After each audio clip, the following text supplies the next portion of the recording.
knew, no one cared about.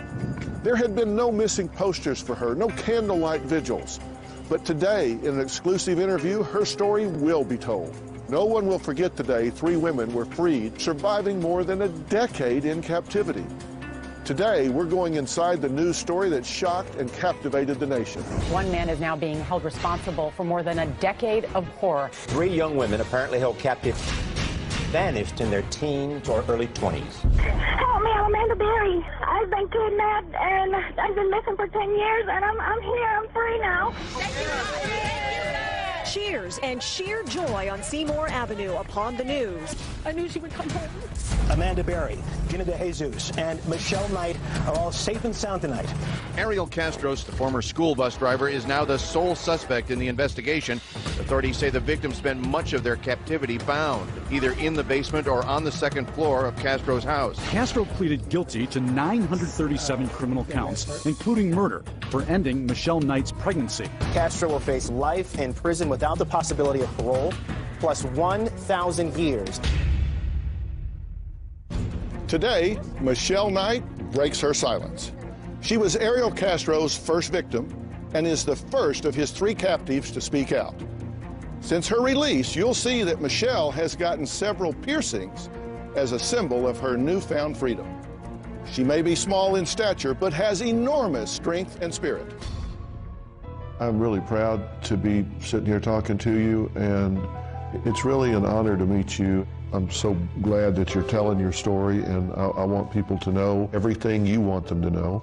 And I would kind of like to start at the beginning. And, you know, some of this is not a pretty story. I'd like to talk about your life before this tragedy. That was a horror tragedy. Tell me why you say it was horrible. In my case, I wished that my mother wasn't my mother. Is that why you did not want to see your mother when you were released? I haven't seen her in so long, and I can't wait to see her. Because she was my daughter and my best friend. You had no desire to see that woman.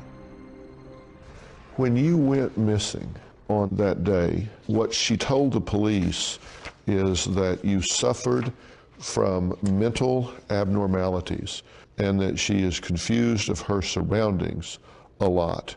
The only reason why I'm confused of my surroundings because I wasn't allowed out, I wasn't allowed to have friends. She made sure that I was dumber than a doorknob just to get the SSI money.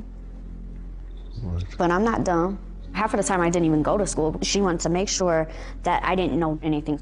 You're obviously very intelligent. You read well. You've read my book. You read Self Matters, right? Yeah. Thank you for that, by the way. I loved it. Well, thank you. And that's not an easy book to read, as you know. No. You've overcome some horrific things and still developed your mind and your personality and your talent, and you should be so proud of that. Now, tell me about getting pregnant with your son. That was amazing. I loved my son with all my heart.